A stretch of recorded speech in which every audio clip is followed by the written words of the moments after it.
Hello students, how are you? કેમ છો બધા મજામાં ને? I hope you will be.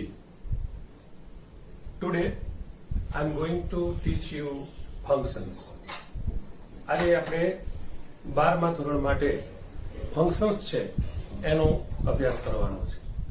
Function at first we have to learn what is function. Function શું છે એ જાણવું જરૂરી છે. And it is very important topic for you.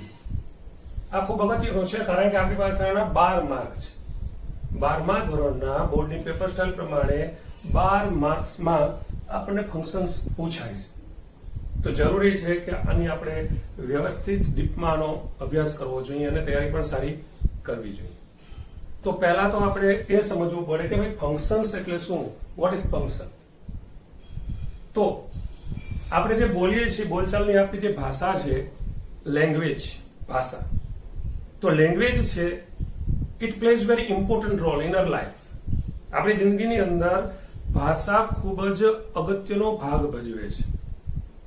અને આપણે જે ભાષા છે એનો ઉપયોગ કરીએ છીએ why we use language. We use language to communicate with people, to understand them, તેમને સમજવા માટે.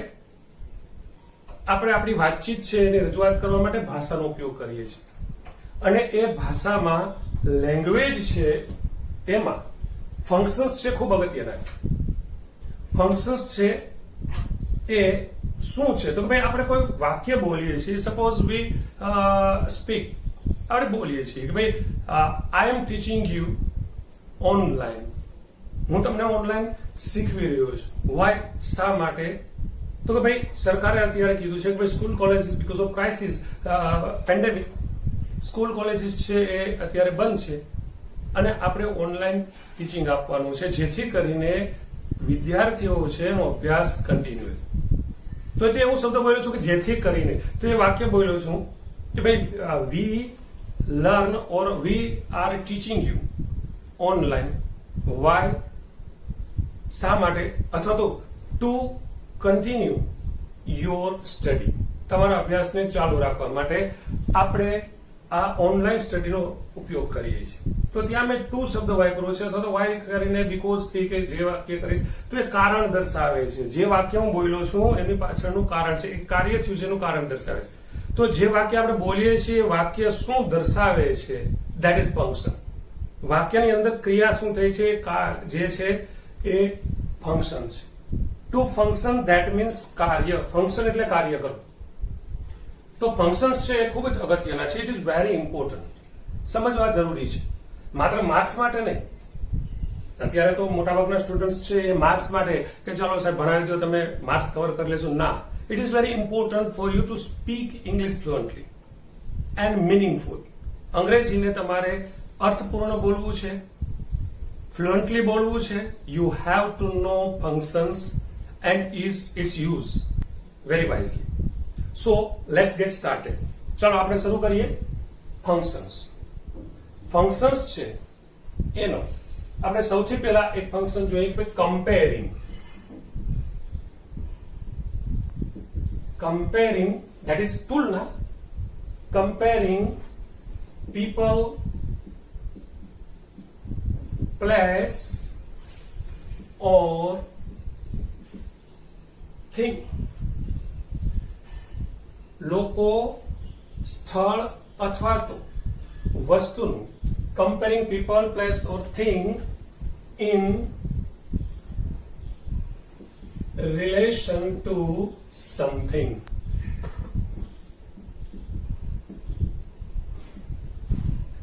લોકો, સ્થળ અથવા તો વસ્તુનું અન્ય કોઈની સાથે તુલના કરવી. અહીં આપણે લોકોની લોકો સાથે, સ્થળની સાથે કે વસ્તુની વસ્તુ સાથે તુલના કરીએ છીએ આ ફંક્શનની અંદર. તો અહીંયા આપણે જે ઉપયોગ કરીએ છીએ તે ડિગ્રીઝ ઓફ કમ્પેરિઝનનો ઉપયોગ કરીએ છીએ. Degrees of comparison. You know very well that because you have studied well. 9મા ધોરણથી 9, 10, 11માં ઓલરેડી તમે આ ફંક્શનનો અભ્યાસ કરી લીધો છે. સો we don't need to learn more about but કદાચ માનો કે થોડો સમય નીકળી ગયો છે એટલે કદાચ આપણે થોડું ભૂલાઈ ગયું હોય તો જરા ડીપમાં આનો અભ્યાસ કરીએ.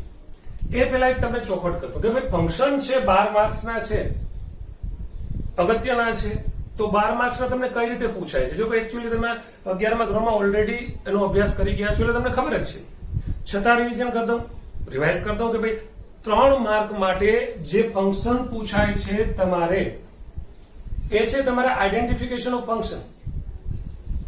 તમારે ફંક્શન ઓળખવાનું છે. સેક્શન એ ની અંદર 3 માર્ક્સ માટે પૂછાય છે કે જેમાં તમને વાક્ય આપેલા છે અને એ વાક્યની અંદર ફંક્શન ક્યુ છે એ ઓળખવાનું છે. It is very easy and you can get easily this mark. આ માર્ક તમે સરળતાથી મેળવી શકો છો. માત્ર થોડું ધ્યાન રાખો કે કયા ફંક્શનમાં કયો શબ્દ આવે છે. શબ્દ પકડી લો, તરત જ તમે ફંક્શન ઓળખી લેશો. 3 માર્ક તમને મળી જશે આઈડેન્ટિફિકેશનના, ઓળખના. ત્યાર પછી 5 માર્ક માટે છે completion of sentence. It is something difficult, થોડું અઘરું પડે, પણ તમારે પ્રેક્ટિસ કરશો અને you know very well practice max main perfect. Practice છે માણસને પરફેક્ટ સંપૂર્ણ બનાવે છે. You need practice. પ્રેક્ટિસની તો જરૂર પડશે. માત્ર વાંચી લેશો, સમજી લેશો, ભણી લેશો, ચાલો આવડી ગયું, નો, ધેટ ઇઝ નોટ ઇનફ. તો 5 માર્ક માટે તમને પૂછાય છે કમ્પ્લીશન ઓફ સેન્ટેન્સ. તમને ખબર જ છે કમ્પ્લીશન ઓફ સેન્ટેન્સ એટલે શું? તો કે એક વાક્ય અધૂરું આપેલું છે, અધૂરું વાક્ય તમારે પૂરું કરવાનું છે. હા, અહીંયા લાસ્ટ યરમાં થોડો ચેન્જ કર્યો છે. એ ચેન્જ પ્રમાણે તમને થોડું એક શબ્દ આપી દે છે કે ભાઈ ફંક્શનનું નામ છે, એ સાથે સાથે તમને એક ચોક્કસ શબ્દ આપેલો છે, એ શબ્દનો ઉપયોગ કરીને જ તમારે વાક્ય પૂર્તિ કરવાની છે. એ બરોબર છે, પણ આનો કોઈ નિશ્ચિત જવાબ આવતો નથી. દરેક સ્ટુડન્ટ, જેટલા સ્ટુડન્ટ હોય દરેક અલગ અલગ પોતપોતાની રીતે પોતાની ઈચ્છા પ્રમાણે યોગ્ય વાક્ય બનાવી શકે છે. એટલે કોઈ ચોક્કસ એક જ વાક્યનો જવાબ હોઈ શકતો નથી, પણ થોડી પ્રેક્ટિસ કરીને you can gate this mark also. 5 mark માટે છે તમારે completion of sentence. This is identification of sentence, then completion.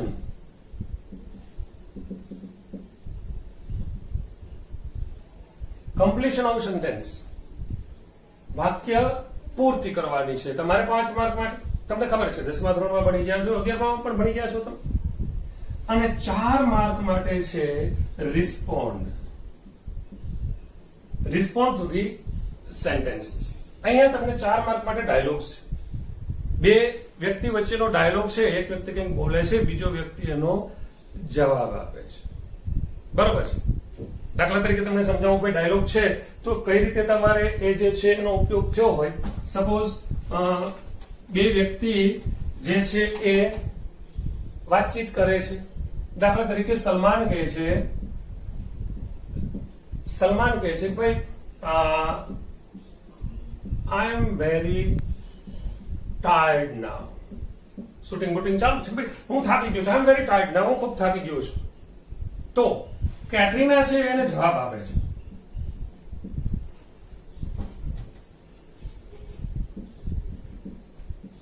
હવે તમને રિસ્પોન્ડ કીધો છે કે ભાઈ આનો રિસ્પોન્ડ આપો, કઈ રીતે આપશો? તો તમને માનો કે એડવાઇસ છે એ ફંક્શન આપ્યું છે. હું તમને કીધું છે કે ભાઈ શુડ નો ઉપયોગ કરો, એટલે તમને શબ્દ પણ આપેલો છે કે યુઝ શુડ નો ઉપયોગ કરી અને તમે જવાબ આપો. તો સલમાન કહે છે આઈ એમ વેરી ટાયર્ડ નાઉ, હું અત્યારે થાકી ગયો છું. કેટરીના જવાબ આપશે તો એને જવાબ આપશે શું કહે છે? ભાઈ યુ શુડ રેસ્ટ, તારે આરામ કરવો છે. તો આ રીતે તમારે રિસ્પોન્ડ પૂછાય છે. એ રિસ્પોન્ડ છે એ પણ તમને 4 માર્કમાં છે. બરોબર છે? એટલે 5 માર્ક છે એ તમારે કમ્પ્લીશન ઓફ સેન્ટેન્સ, 4 માર્ક છે એ તમારા રિસ્પોન્ડ અને 3 માર્ક છે એ તમારા identification of sentence. Total 12 marks. It is very easy. You can get easily these marks. Yes, be confident. વિશ્વાસ રાખો એન્ડ પ્રેક્ટિસ. વધારે ને વધારે તમે પ્રેક્ટિસ કરશો તો તમે આ માર્ક્સ સરળતાથી ઇઝીલી મેળવી શકશો. અને માત્ર માર્ક્સની વાત નથી, અગેન ફરી પાછું બોલું છું કે આ તમારા વાતચીત છે એમાં પણ ખૂબ અગત્યનું છે. તમે જે છે તે વાતચીત કરશો, જો તમને આ ખબર હશે કે આપણે આ રીતનું વાક્ય બોલવું છે ને એના માટે આ જરૂરી છે કે આ ફંક્શન કે આ શબ્દનો ઉપયોગ કરીને બોલી શકશું, તો સરળતાથી તમે વાતચીત કરી શકશો. So it is very important for you, for both, to get marks and to speak fluently and very clearly. So let's start our first function, comparison, or comparing people, place or thing in relation to something. ચાલો આપણે શરૂ કરીએ. આપણું પહેલું function છે comparing, તુલના. આનો ઉપયોગ આપણે ક્યારે કરીએ છીએ? આ ફંક્શન છે ક્યારે વપરાય છે? તો when we compare, જ્યારે આપણે તુલના કરીએ છીએ કોઈ પ્લેસ, પીપલ, લોકોની, ઓર પર્સન, વ્યક્તિની, પ્લેસ એટલે કે વસ્તુની, સ્થળની, એન્ડ થિંગ એટલે કે વસ્તુની, જ્યારે આપણે કોઈ તુલના કરીએ છીએ, મતલબ કે એની કોઈ વિશેષતા છે, કોઈ વ્યક્તિ છે એની વિશેષતા છે, કોઈ સ્થળ છે એની વિશેષતા છે, અથવા તો કોઈ વસ્તુ છે એની વિશેષતા છે, એની તુલના અન્ય કોઈ વ્યક્તિ, સ્થળ કે વસ્તુ સાથે જ્યારે કરીએ છીએ ત્યારે આ ફંક્શનનો ઉપયોગ કરવામાં આવે છે. આ ફંક્શનમાં આપણે ડિગ્રીઝ ઓફ કમ્પેરિઝન એટલે કે તુલનાની કક્ષાઓ જે તમે જાણો છો એનો ઉપયોગ કરીએ છીએ. તુલનાની કક્ષાઓ કઈ કઈ છે? તો ભાઈ positive degree, comparative degree and superlative degree. 3 degree છે. એ 3 ડિગ્રીનો ઉપયોગ કરી અને આ ફંક્શન આપણે ભણીએ છીએ. સૌથી પહેલા એમાં આપણે જોઈએ તો પોઝિટિવ ડિગ્રી.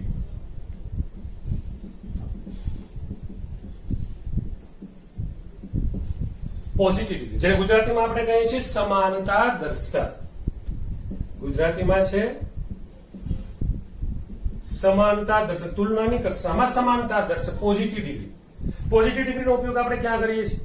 પોઝિટિવ ડિગ્રી છે એ આપણે જ્યારે કોઈ બે વ્યક્તિ, વસ્તુ કે પ્રાણીની તુલના કરીએ છીએ એકબીજાની અને એને કોઈ બાબતમાં સમાન દર્શાવીએ છીએ, બંનેને આપણે કોઈ વિશેષતામાં આપણે તેને સમાન દર્શાવીએ છીએ, ત્યારે આપણે આ ડિગ્રીનો ઉપયોગ કરીએ છીએ.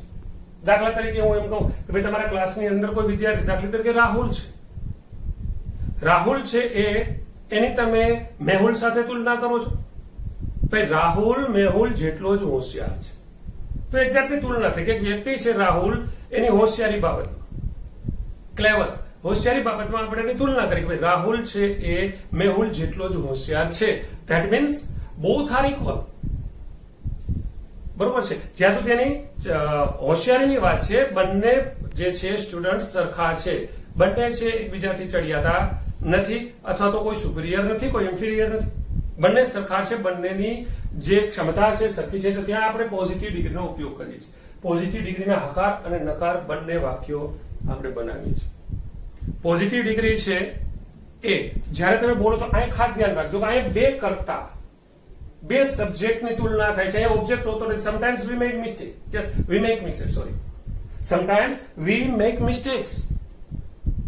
આપણે ભૂલો કરીએ છીએ. એમાંની એક ભૂલ છે કે આપણે આ ડિગ્રી જે કમ્પેરિઝન કરીએ છીએ તેમાં એક કર્તાને બીજો કર્મ તરીકે લઈ લઈએ છીએ, but no, that is not true. સાચું નથી. બંને કર્તા છે, અહીંયા ઓબ્જેક્ટ નથી, બંને, બોથ આર સબ્જેક્ટ્સ.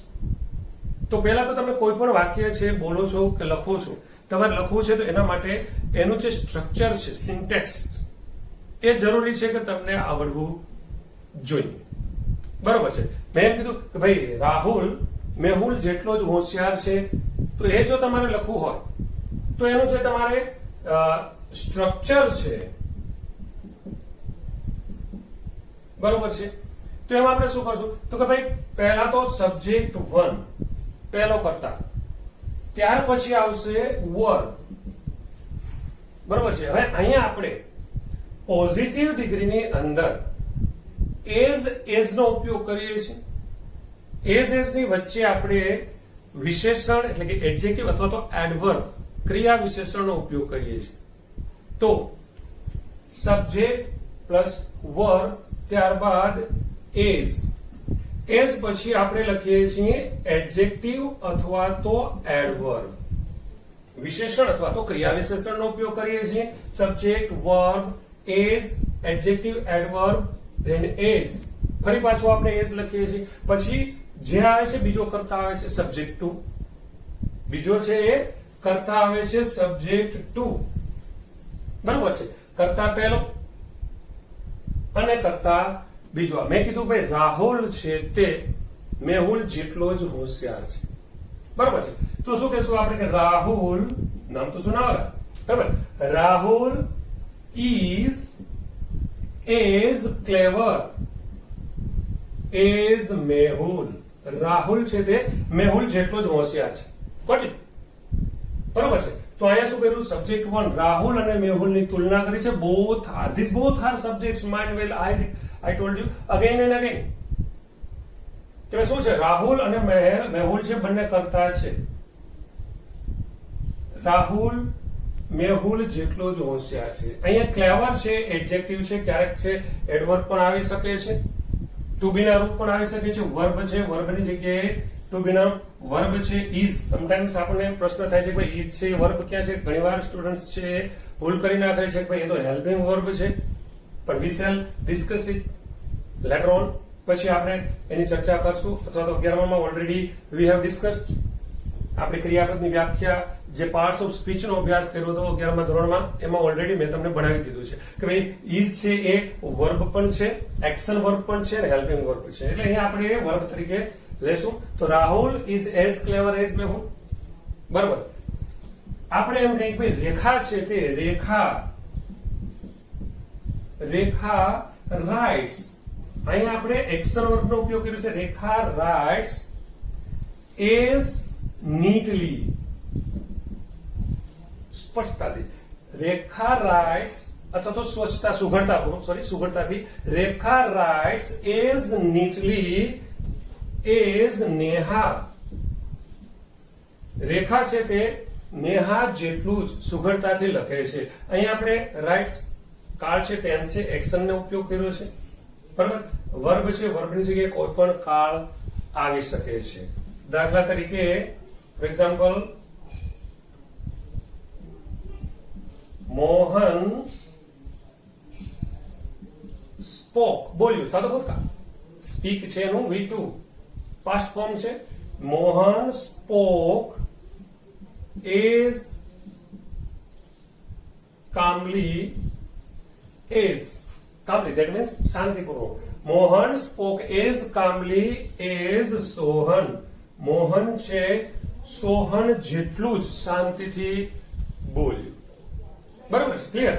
તો અહીંયા તમે એક્શન પણ આવી શકે છે અને ટુ બી ના રૂપ પણ આવી શકે છે. બરાબર. પોઝિશન અથવા તો state. It indicate state. To be ના રૂપ છે એ અવસ્થા દર્શાવે છે. State or position. It indicates state or position. while writes, spoke એ એક્શન વર્બ છે. સમજાણો? તો પોઝિટિવ ડિગ્રીની અંદર આપણે એના જે હકારવાચક વાક્યો કરીએ છીએ, અફર્મેટિવ સેન્ટેન્સ, એની અંદર સબ્જેક્ટ, બે સબ્જેક્ટની તુલના કરીએ છીએ અને એઝ નો ઉપયોગ કરીએ છીએ. એ જ રીતે આપણે આના જો નેગેટિવ વાક્ય બનાવવા હોય તો ત્યાં આપણે નોટ સો નો ઉપયોગ કરીએ છીએ. આની જે વાક્ય રચના છે તેમાં આપણે નોટ સો નો ઉપયોગ કરીએ છીએ. જેમ કે આની નકારવાચક વાક્ય રચના આપણે જોઈએ તો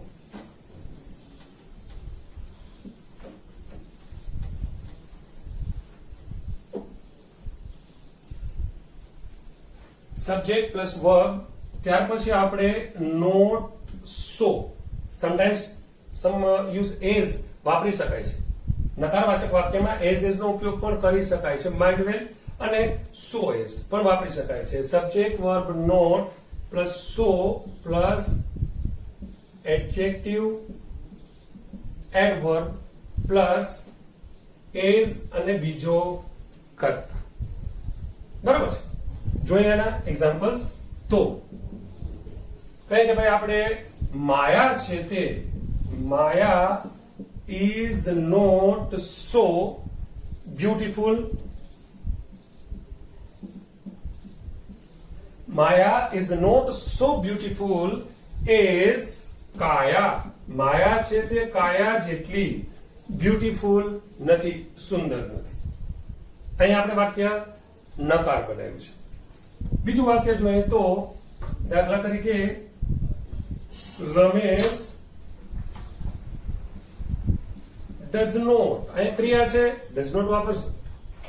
રમેશ does not play, રમતો નથી. Ramesh does not play cricket so fast as Mahesh. Ramesh does not play, સાદો વર્તમાન કાળ છે એટલે આપણે does not વાપર્યું છે ક્રિયાપદનું મૂળ રૂપ. You know very well this, બરાબર છે. તો Ramesh does not play cricket so fast as Mahesh. Ramesh છે મહેશ જેટલું ફાસ્ટ ઝડપથી રમતો નથી. કાળ કોઈ પણ હોઈ શકે. સપોઝ દાખલા તરીકે માનો કે આપણે સાદા ભૂતકાળનું એક્ઝામ્પલ લઈએ તો રાગિણી did not, સાદો ભૂતકાળ છે, did plus not plus V1 મૂળ રૂપ. રાગિણી did not sing, રાગિણીએ ગાયું નહીં. Ragini did not sing so sweetly as મોહિની. રાગિણીએ મોહિની જેટલું મધુરતાથી ગાયું નહીં. બરાબર છે. તો અહીંયા આપણે એક્શન છે, અહીંયા પણ ટુ બી ના રૂપ પણ કોઈ પણ પ્રકારના આવી શકે છે, કોઈ પણ ટુ બી ના વર્તમાન, ભૂતકાળ, ભવિષ્યકાળ આવી શકે છે. બરાબર. દાખલા તરીકે આપણે કોઈ આઈડિયા હોય અથવા તો કોઈ બાબત વિશે વાતચીત કરતા હોય, બરાબર છે.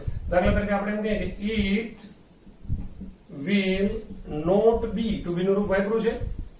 It will not be so good as that one. કોઈની તુલના કરીએ છીએ કે આ ને પેલી વસ્તુ, આ છે એ પેલા જેટલું સારું થશે નહીં. બરાબર છે. તો અહીંયા will not વાપર્યું છે આપણે, સાદો ભવિષ્યકાળના ટુ બી ના રૂપ છે. સારું, એક ખાસ યાદ રાખજો, ગુડ છે એડજેક્ટિવ છે, અને વેલ છે એ એડવર્બ છે. એ પણ મગજમાં રાખવું કે ક્યાં આપણે એડજેક્ટિવ વાપરશું, ક્યાં આપણે જે છે એડવર્બ વાપરશું. તો પોઝિટિવ ડિગ્રીના નકારવાચક વાક્ય subject 1 plus verb, then not, so ની જગ્યાએ વાપરી શકો છો, ખોટું પડતું નથી. એડજેક્ટિવ, એડવર્બ, પછી એઝ અને સબ્જેક્ટ 2. સમજાણું? તો પોઝિટિવ ડિગ્રી, પોઝિટિવ એટલે કે સમાનતા દર્શ. ફરી પાછું રિપીટ કરી દઉં કે ભાઈ પોઝિટિવ ડિગ્રીનો ઉપયોગ ક્યાં કરશું આપણે? તો કે જ્યારે આપણે કોઈ વ્યક્તિ, સ્થળ કે વસ્તુનું અન્ય કોઈ વ્યક્તિ, સ્થળ કે વસ્તુ સાથે તુલના કરીએ છીએ. when we compare any people or person or place or thing to other, કોઈ બીજી વ્યક્તિ, વસ્તુ કે સ્થળ સાથેની તુલના કરીએ છીએ અને બંનેને સમાન, સરખા દર્શાવીએ છીએ કોઈ વિશેષતામાં, કોઈ આવડતમાં, ત્યારે આપણે પોઝિટિવ ડિગ્રીનો ઉપયોગ કરીએ છીએ. Got it? I hope so. બરોબર છે. તો લેટ્સ કન્ટિન્યુ. બીજી ડિગ્રી આપણે સમજીએ. પોઝિટિવ ડિગ્રી પછી જે બીજી ડિગ્રી આવે છે તે કમ્પેરેટિવ ડિગ્રી છે. તો કમ્પેરેટિવ ડિગ્રી જો આપણે જોઈએ તો કમ્પેરેટિવ ડિગ્રીનો ઉપયોગ આપણે ક્યાં કરશું? તો લેટ્સ સી.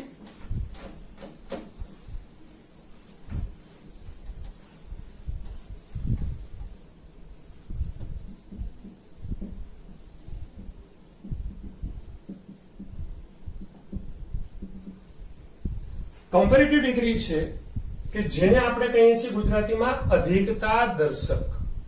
કમ્પેરેટિવ છે, પોઝિટિવ નું થશે સમાનતા.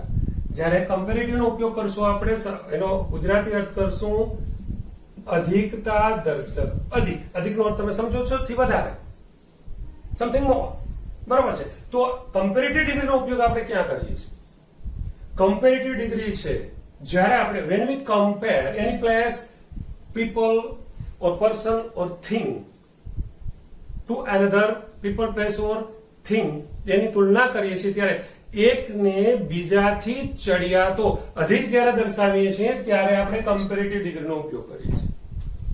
એક વ્યક્તિ, એક વસ્તુ કે એક સ્થળની અન્ય કોઈ બીજી વ્યક્તિ, વસ્તુ કે સ્થળ સાથે તુલના કરી એકની બીજાથી ચડિયાતો દર્શાવીએ છીએ ત્યારે આપણે કમ્પેરેટિવ ડિગ્રીનો ઉપયોગ થાય છે.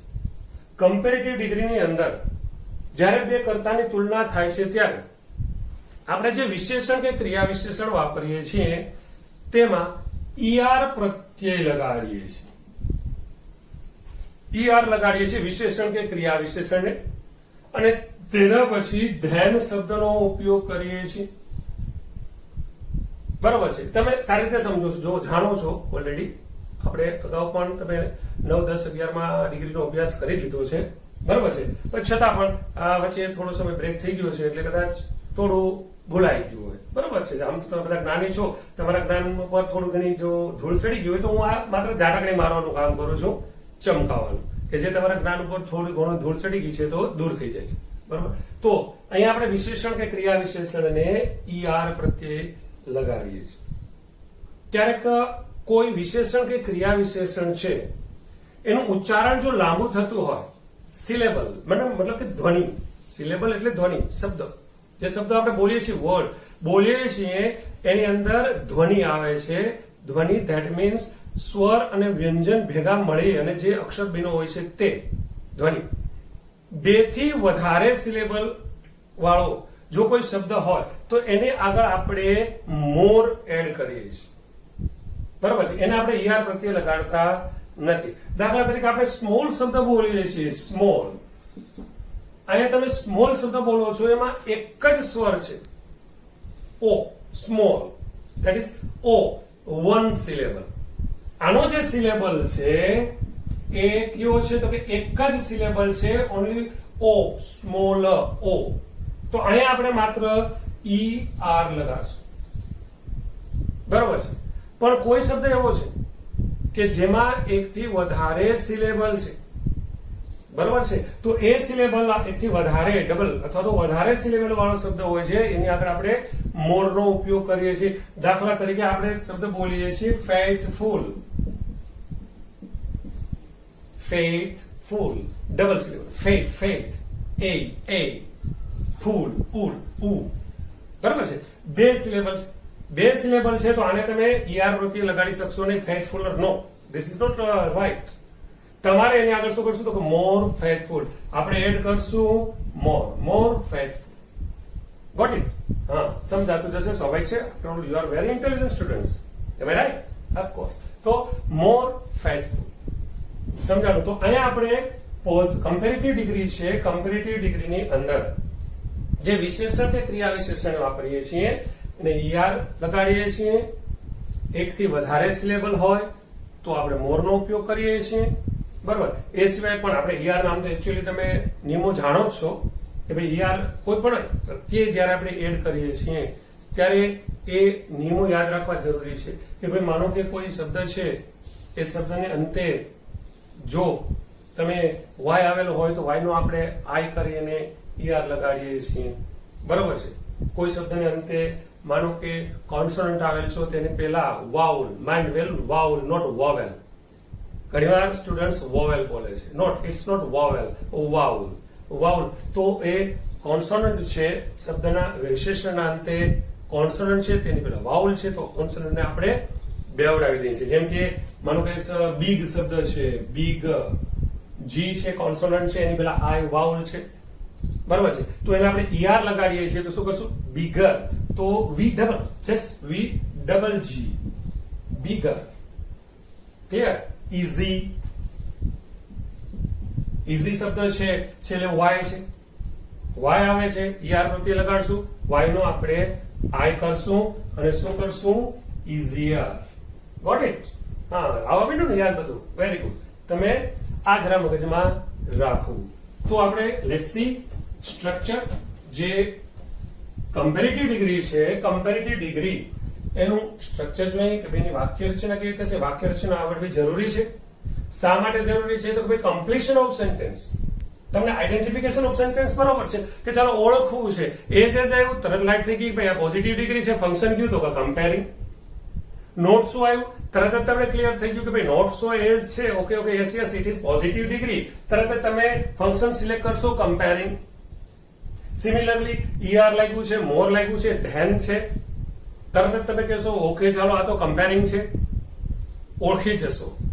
પણ તમારે વાક્ય પૂરું કરવું છે, અધૂરું વાક્ય પૂરું કરવું છે, ને અધૂરું વાક્ય પૂરું કરવું છે તો એના માટે તમને સ્ટ્રક્ચર આવડવું જરૂરી છે. સિન્ટેક્સ, વાક્યનું સ્ટ્રક્ચર જો તમને આવડે તો જ તમે વાક્ય પૂરું કરી શકશો અને તમે માર્ક સારા મેળવી શકશો. બરોબર છે? એટલે structure you must know, you must remember all structures of functions. અને એ સ્ટ્રક્ચર આવડતા હોય તો તમે you can easily write, you can speak English very easily. So it is very important to memorize all structures. અને એના માટે જરૂરી નથી ગોખણપટ્ટી કરવી, ના, વારંવાર તમે રિવિઝન કરશો, વારંવારનું પુનરાવર્તન, રિવિઝન, એકને એક વસ્તુ વારંવાર વાંચશો, વારંવાર તમે એનું પુનરાવર્તન કરશો. અને હા, વારંવાર વાંચવું, પુનરાવર્તન કરવું એ સાથે પ્રેક્ટિસ જરૂરી છે. એને તમે પ્રેક્ટિસમાં મૂકશો તો જ આવડશે.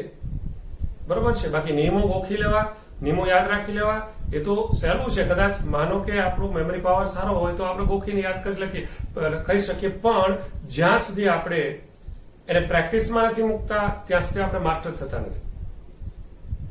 એટલે માસ્ટરી મેળવવા માટે પ્રેક્ટિસ જરૂરી છે. ઓકે, તો લેટ્સ સી સ્ટ્રક્ચર. આનું આપણે જે છે એ સ્ટ્રક્ચર જોઈએ તો અહીંયા પણ બે કર્તાની તુલના થાય છે. એટલે સબ્જેક્ટ 1 પહેલો કર્તા છે, ત્યારબાદ વર્બ. બરાબર? ત્યાર પછી આપણે જે એડજેક્ટિવ અથવા એડવર્બ વાપરીએ છીએ તે ER અથવા તો મોર વાળું એડજેક્ટિવ અથવા તો adverb.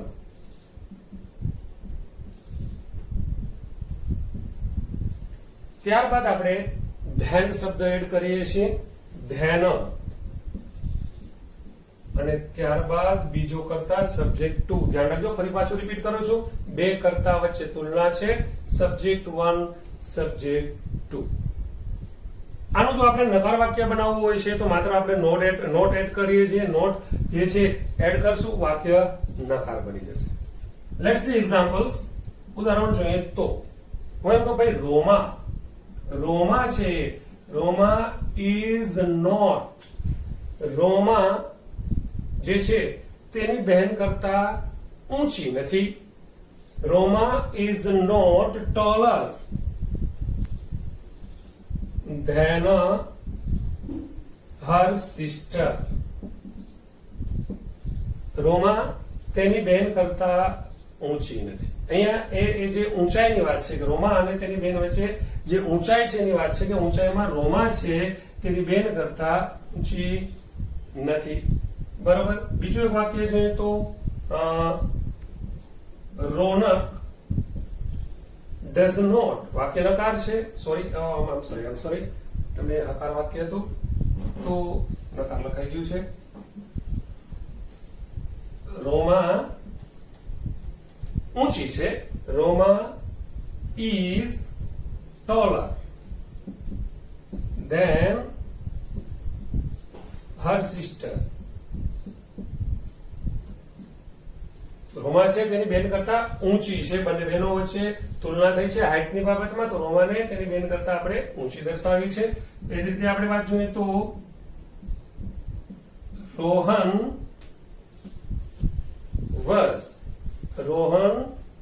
was faster than Sohan. Rohan છે તે સોહન કરતા ઝડપી હતો. બરાબર છે?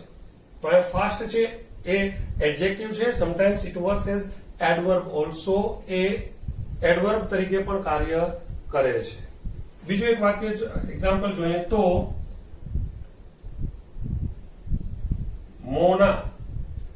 મોના સિંગ્સ ગાય છે. મોના સિંગ્સ ગાય છે મોર ગ્રેસફુલી. અહીંયા આપણે ગ્રેસફુલી શબ્દ છે તો મોર વાપર્યું છે. મોના સિંગ્સ મોર ગ્રેસફુલી ધેન સોના. મોના છે સોના કરતા વધારે ગ્રેસફુલી ગાય છે. સમજાણું?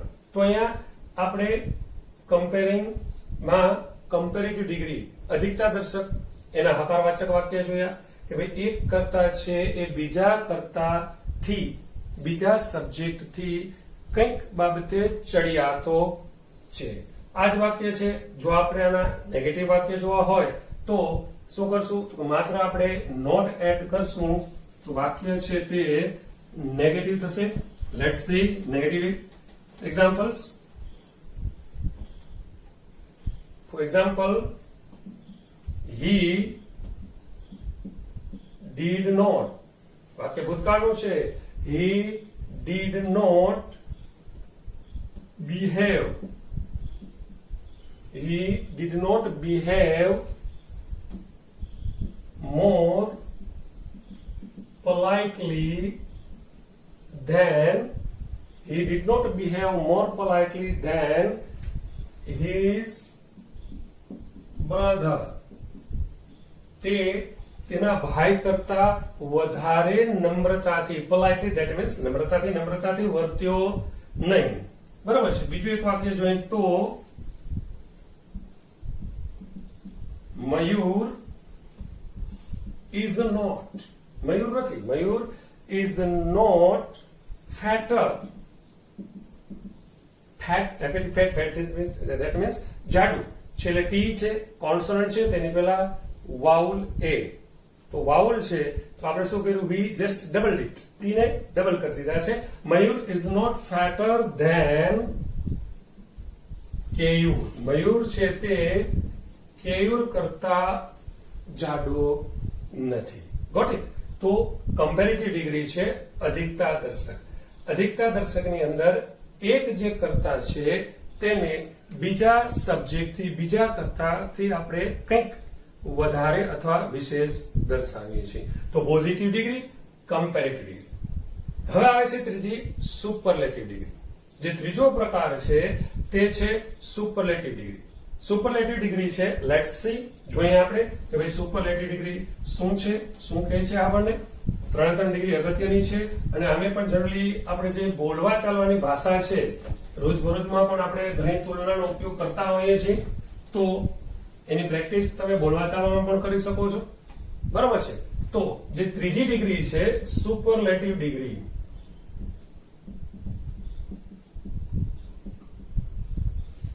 સુપરલેટિવ ડિગ્રી છે જેને આપણે ગુજરાતીમાં કહીએ છીએ શ્રેષ્ઠતા દર્શક. બરાબર છે. અહીંયા જનરલી તુલના કરીએ છીએ. આમ તો તુલના, શ્રેષ્ઠની તુલના ન થાય. We can not compare. આપણે જે છે તુલના ન કરી શકીએ. એક વ્યક્તિ શ્રેષ્ઠ છે એની તુલના કેમ કરવી? છતાં પણ આપણે આમ જોઈએ તો તુલના છે અને એક રીતે જોઈએ તો શ્રેષ્ઠ છે, શ્રેષ્ઠ જ રહેવાનો છે.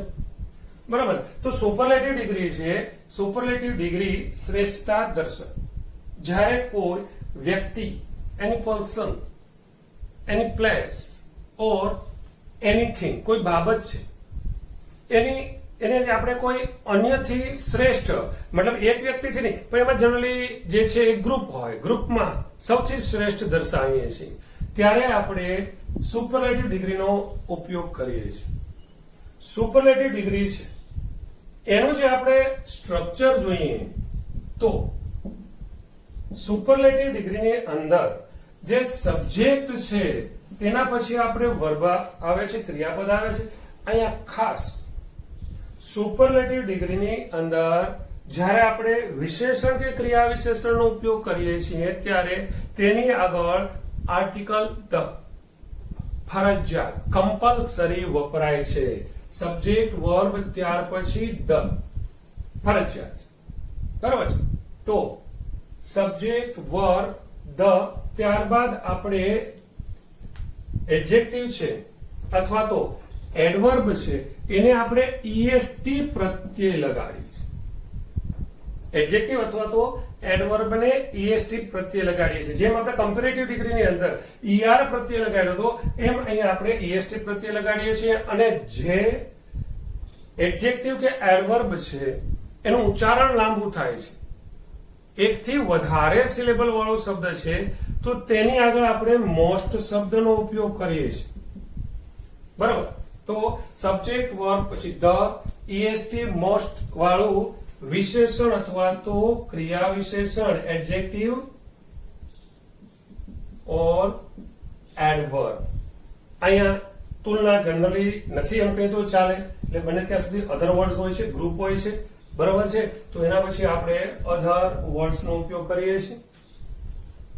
Let's see examples. હા, એ પણ ખરું, એ ધ્યાન રાખજો આપણે કે ઈએસટી અને મોસ્ટ ના જે નિયમો છે એ કમ્પેરેટિવ ડિગ્રીમાં આપણે ઈઆર ના જોયા હતા એ જ રીતના છે કે જ્યારે તમે ઈએસટી પ્રત્યય લગાડો છો ત્યારે જો સિલેબલ જે છે કોઈ પણ શબ્દ છે સોરી એમાં એક સિલેબલ વાળું હોય તો ઈએસટી લગાડીએ છીએ. દાખલા તરીકે આગળ આપણે જોયું તેમ કે ભાઈ ટોલ શબ્દ છે તો એને ઈએસટી લગાડશું તો ટોલેસ્ટ થઈ જશે. એ જ રીતે આપણે જે છે કોઈ વિશેષણ છે એ વિશેષણની કે અંતે દાખલા તરીકે હોટ શબ્દ છે છેલ્લે ટી કોન્સોનન્ટ છે એની પહેલા ઓ વાવ, બરાબર છે. તો શું કરશું? વી ડબલ ટી તો HOT EST હોટેસ્ટ. એ જ રીતે હેપી શબ્દ છે છેલ્લે વાય છે, વાય નો શું કરશું આપણે? શું કરશું? Yes I, very good. તો હેપીએસ્ટ શબ્દનો ઉપયોગ કરશું આપણે, ટોલેસ્ટ, હોટેસ્ટ, હેપીએસ્ટ. અને જે શબ્દ છે કે જેનું ઉચ્ચારણ આપણે લાંબુ કરીએ છીએ એકથી વધારે સિલેબલ વાળું છે, બરાબર, તો એને આપણે શું કરીએ છીએ? તેની આગળ મોસ્ટ શબ્દ વાપરશું. કમ્પેરેટિવ ડિગ્રીની અંદર જે એડજેક્ટિવ કે એડવર્બ ની આગળ આપણે મોર વાપરીએ છીએ એ જ એડજેક્ટિવ કે એડવર્બ નો સુપરલેટિવ ડિગ્રીમાં આપણે શું કરીએ છીએ? મોસ્ટ શબ્દનો ઉપયોગ કરીએ છીએ. દાખલા તરીકે મોસ્ટ બ્યુટીફુલ, સુંદર, બરાબર છે. તો બ્યુટીફુલ 3 સિલેબલ, યુ ટી ઈ ફૂલ 3 સિલેબલ છે. તો આપણે શું કરશું? આપણે મોસ્ટ નો ઉપયોગ કરશું. Got it? I hope so. તો લેટ્સ સી એક્ઝામ્પલ્સ. જોઈએ આપણે દાખલા તરીકે આપણે એમ કહીએ કે ભાઈ ગિરનાર છે, ગિરનાર પર્વત, એનું જે ગુરુ શિખર છે એ ગુજરાતના શિખરોમાં સૌથી ઊંચું છે, બરાબર છે. તો શું લખશું આપણે કે ભાઈ ધ ગુરુ શિખર is the highest peak, બરાબર છે. The Guru Shikhar is the highest peak of Gujarat. ગુજરાતના જે શિખરો છે એમાં સૌથી ઊંચું શિખર છે. એ ધ્યાન રાખજો. ઘણીવાર તમે કોઈ બોલતા હોય છે તો કોઈ ધી બોલે છે, કોઈ ધ બોલે છે. આપણે પણ કદાચ આની અગાઉ ચર્ચા કરી જ લીધી છે, છતાં કરી લઈએ કે ધ અને ધી ઉચ્ચારણ કરે છે. પ્રશ્ન ઉભો થાય કે બંનેમાંથી સાચું શું છે? ધ સાચો કે ધી સાચો? ઘણા છે બોલતા હોય છે તો ધીનો ઉપયોગ કરતા હોય છે, ઘણા છે ધનો. પણ both are correct, mind way, બંને સાચા છે. ધ પણ બોલાય, ધી પણ બોલાય, પણ દરેક જગ્યાએ ન બોલે, એ પણ ધ્યાનમાં રાખો. તો ધ ક્યારે બોલશું, ધી ક્યારે બોલશું? આઈ થિંક તમને યાદ આવી ગયો છે. આપણે ઓલરેડી આ ભણી ગયા છે. We have studied this. છતાં પણ કહી દઉં કે જો કોઈ શબ્દ છે એની શરૂઆત જો કોન્સોનન્ટ થી થતી હોય છે તો એની આગળ જે આપણે ધ વાપરીએ છીએ એનું ઉચ્ચારણ કરીશું ધ. એમાં પણ ધ્યાન રાખજો, જરા જોરથી નહીં, ધ નહીં, ધ, વેરી લાઇટલી, ધ. અને જો કોઈ શબ્દ છે એનું ઉચ્ચારણ વાઉલ થી થાય છે, વાઉલ થી, તો શું કરશું આપણે? The. For example elephant. Elephant છે ઈ છે શું છે? વાઉલ. તો શું કરશું? The elephant, not the elephant, the elephant. The highest, the elephant. Clear? હા, યાદ આવી ગયું હશે તમને.